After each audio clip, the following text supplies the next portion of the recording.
అందరికీ నమస్కారం. కథ కలవారి కొడలు. నువ్వు మా రజితల చిన్నపిల్లవే, పిల్లకాకికేం తెలుస్తుంది, ఉండేలు దెబ్బ అన్నారు. చాలా నిదానంగా అన్నారాయన. నువ్వు రజిత లాంటి దానివే అని చెప్పటంలో ఉద్దేశం నన్ను పెద్దవాళ్ల మాటల్లో కల్పించుకోవద్దని హెచ్చరించడమే అయి ఉంటుంది. కొన్నాళ్ళుగా రజిత మాట ప్రవర్తనలో మార్పు వచ్చిందని అనుకున్నాను. కానీ అది నిజం కాదని తెచ్చిపెట్టుకున్న అలంకారమేనని తెలిసిపోయింది. పెద్ద గొంతుతో విరుచుకుపడింది. స్వామీజీ చెప్పింది నీ గురించి కాబట్టి నువ్వు నిజం కాదనే అంటావు గాని ఎందుకు ఒప్పుకుంటావు? ఎవరెలా పోతే నీకేం? అసలు ఎవరో చెప్పడం ఎందుకు?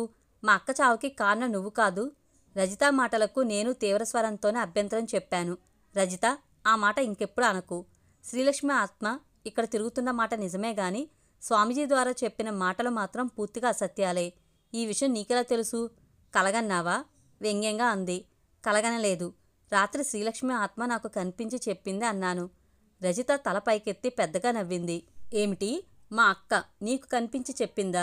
ఈ ఇంట్లో తన కోసం ప్రాణం పెట్టేవాళ్ళు ఎంతమంది ఉంటే వాళ్ళెవరికీ కాకుండా నీకు కనిపించిందా? నీకు అంత పిచ్చివాళ్ళలా కనిపిస్తున్నామా? అవును, నాకే కనిపించింది. కారణం కూడా చెప్పింది. తన మరణానికి నేనే కారణమనే నిందతో నాకు అవమానం జరిగింది కాబట్టి నా ద్వారానే అసలు నిజం తెలియాలని అనుకుందట.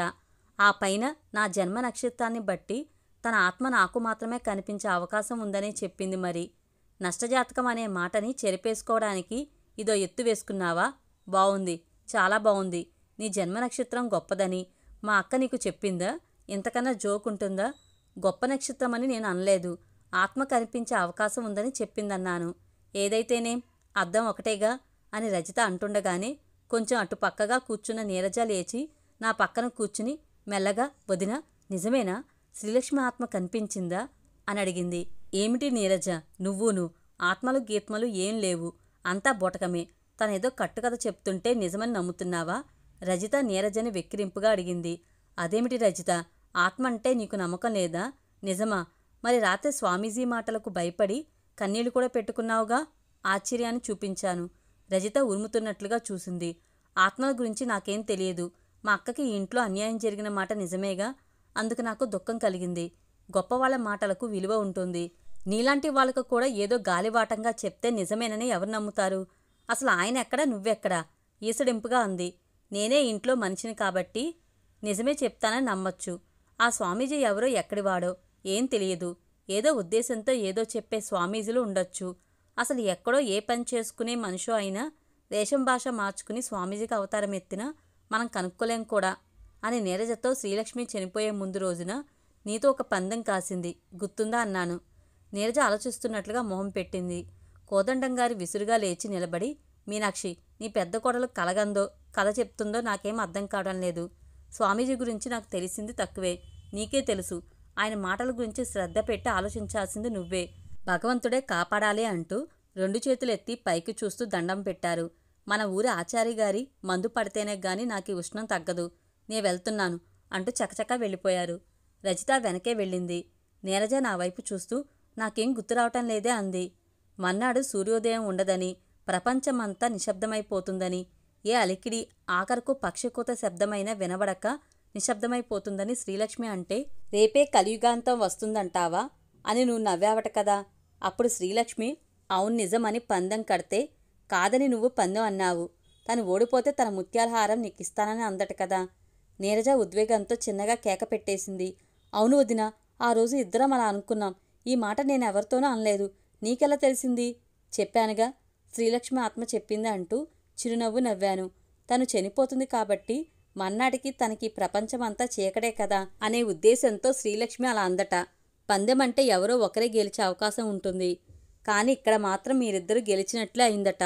తను చనిపోయింది కాబట్టి ప్రపంచం చీకటి అవటము నీకు యథాప్రకారమే ఉంది కాబట్టి నువ్వు గెలిచినట్లే అయిందని చెప్పి తన ముత్యాల హారాన్ని నిన్ను తీసుకోమంది. నిజమా? ఆశ్చర్యంగా ఉంది. నీరజ చెంపల మీదుగా కన్నీళ్లు కారిపోయాయి. నిజమే. ఆ ముత్యాల హారం ఉన్న చిన్న మొక్మల్ పర్సుని ఫేమ్ బుట్టలో పెట్టిందట. దాన్ని బెడ్ పక్క నుండి తీసి బుక్ షెల్ఫ్లో పెట్టేసినందువల్ల మీరెవరూ దాన్ని చూసుకోలేదని ఇప్పుడు నాతో చెప్పింది. చూసి రావడానికి కాబోలు. నీరజ చటుక్కుని లేచి నిలబడింది. అందరూ నిర్విన్నులై కళ్ళింత చేసుకుని నా వైపే చూస్తున్నారు. మరి నేను చెప్తున్నది సామాన్యమైన సంగతులు కావుగా. ఇంతవరకెప్పుడూ అనుభవంలోకి రాని అద్భుతమే. శాంతమ్మ గది గుమ్మం దగ్గర నేలకు అతుక్కుపోయినట్లుగా నిలబడి ఆశ్చర్యంగా చూస్తుంది. అత్తయ్య చిన్నత్తయ్యల పరిస్థితి అలాగే ఉంది. రెప్పవేయటం కూడా మర్చిపోయినంత విభ్రాంతిలో ఉన్నారు. నీరజ క్షణం కూడా ఆలస్యం చేయకుండా రివ్వున దూసుకుపోతుంటే ఆపి ఆ ఫేము బుట్టలోనే ఒక క్యాసెట్ కూడా పెట్టిందట. తను లేకపోయినా తన పాటల్ని వింటుండాలని అత్తయ్య కోసం కృష్ణ భజన, మావయ్య గారి కోసం శివస్తోత్రం పాడి రికార్డు చేసిందట అని చెప్పాను. అత్తయ్య కళ్ళల్లో ఆశ్చర్యం ఇంకా రెట్టింపయింది. నమ్మాలో కూడదో తెలియని విచిత్రమైన సందిగ్ధ వ్యవస్థలో ఉన్నారు. ఆ పరిస్థితి నాకు కొంచెం ఇబ్బందిగానే ఉంది. కింద కూర్చున్న ముత్యాలు, అమ్మాయి గారు, రాత్రి చిన్నమ్మ వచ్చి మీతో కబులు చెప్పారా? నేనప్పుడు అక్కడే ఉన్నాను గందా, లేపితే 2 మాటలు అడిగేదాన్ని కాదా అంది. అంతలోనే నీరజ పరుగున వచ్చింది. ముక్మల్ పర్సులోని హారాన్ని తీసి చూస్తూ దాన్ని ఇష్టంగా గుండెలకు అత్తుకుంది. చిన్నత్తయ్య లేచి వచ్చి, ఏమిటమ్మా సుజన, ఇదంతా నిజమా? శ్రీలక్ష్మి ఆత్మ నీకు కనిపించి ఈ విషయం చెప్పిందా? స్వామీజీ చెప్పినవన్నీ ఒట్టి మాటలేనా అని అడిగారు. మౌనంగా ఉండిపోయాను. నీరజ క్యాసెట్ని అటు ఇటు తిప్పి చూస్తూ, శ్రీలక్ష్మికి అప్పుడెప్పుడో పెదనాన్న తీసుకొచ్చిన టేప్ రికార్డర్ ఉందిగా అని మళ్ళీ పరిగెత్తింది. అందరిలోనూ ఒకటే ఉత్కంఠ. చివరికెలాగో ఆ క్యాసెట్ పెట్టి నీరజ ఆన్ చేసింది. శ్రీలక్ష్మి కంఠస్వరంతో శ్యామసుందర, మదనమోహన, కృష్ణగీతం మొదలవగాని ఒక్కసారిగా అందరిలోనూ ఒక త్రుల్లింత, జలధరింపు కలిగే. శ్రీలక్ష్మి కంఠస్వరం తేనెసోన అనే మాటకి సరితూగేట్టుగా ఉంది. వెంటనే శివస్తోత్రం మొదలైంది. అత్తయ్య చిన్నత్తెర కళ్ళ నిండా నీళ్లు. ఏదో పారవస్యం తెరలా చుట్టేయగా నా కళ్ళల్లోకి నీటి తెర వచ్చింది. ఇప్పటి వరకు అందరి మనసుల్లోనూ దోబూచులాడుతున్న నమ్మకం అపనమ్మకాలకి పూర్తిగా తెరపడి నమ్మకం స్థిరపడినట్లుగా స్పష్టంగా తెలుస్తుంది. క్యాసెట్ ఆగిపోయింది. అత్తయ్య లేచి నా దగ్గరకు వచ్చి నిలబడేసరికి నేను ఆశ్చర్యంతో చూస్తూ లేచి నిలబడ్డాను. నా చేయి పట్టుకుని, సుజన, శ్రీలక్ష్మి నీకు కనిపించడం, మాట్లాడడం వింతగా ఉంది. మళ్ళీ ఇన్నాళ్లకి శ్రీలు పాట విన్నాను. ఈ ఆనందం నీ వల్లనే అన్నారు. అత్తయ్య మాటల్లో ఏదో ఉద్వేగం, చిరుకంపన తెలుస్తున్నాయి. అత్తయ్య మొదటిసారిగా అంత ఆప్యాయంగా పలకరించడం నా సంబరం అంతా ఇంతా కాదు. మనసు బొంగరమైపోయి ఆనందనాట్యం చేసేసింది. శ్రీలు, నా శ్రీలు ఎక్కడ పాడుతుంది?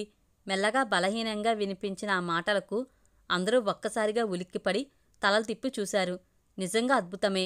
మావయ్య గారు గోడ పట్టుకుని మెల్లగా అడుగులు వేస్తున్నారు. పెదనాన్న అంటూ నీరజ, అత్తయ్య 4 అడుగుల్లో వెళ్ళి ఇద్దరూ పట్టుకున్నారు. ఇన్నాళ్ళు మావయ్య గారిలో చూపు తప్ప మాట లేదు. ఆ చూపులో కూడా ఎదుటివాళ్ల మాటలు అర్థమైనట్లుగా ఏ భావం ఉండేది కాదు. ఎవరైనా ఇద్దరు పట్టుకుని నిలబడితే తప్ప సొంతంగా లేవలేరు. ఇప్పుడు ఇన్నాళ్ళకి లేచి నిలబడి అడుగులు వేయటం, మాట్లాడడం జరిగింది. శ్రీలక్ష్మి మరణంతో షాక్కి గురై నిద్రావస్థలోకి వెళ్ళిపోయిన ఆయన మనసుకి ఈరోజు శ్రీలక్ష్మి పాటతో మెలకువ వచ్చిందా? నీరజ ఫోన్ చేయడంతో కాసేపట్లోనే హాస్పిటల్ నుండి 2 డాక్టర్లు వచ్చారు. మావయ్య గారు ఎప్పటికి యథాస్థితికి వస్తారో లేదో ఏమీ చెప్పలేమన్న డాక్టర్లు ఇప్పుడు తొందరలోనే ఆరోగ్యం కుదుటపడే సూచనలున్నాయని చెప్పారట.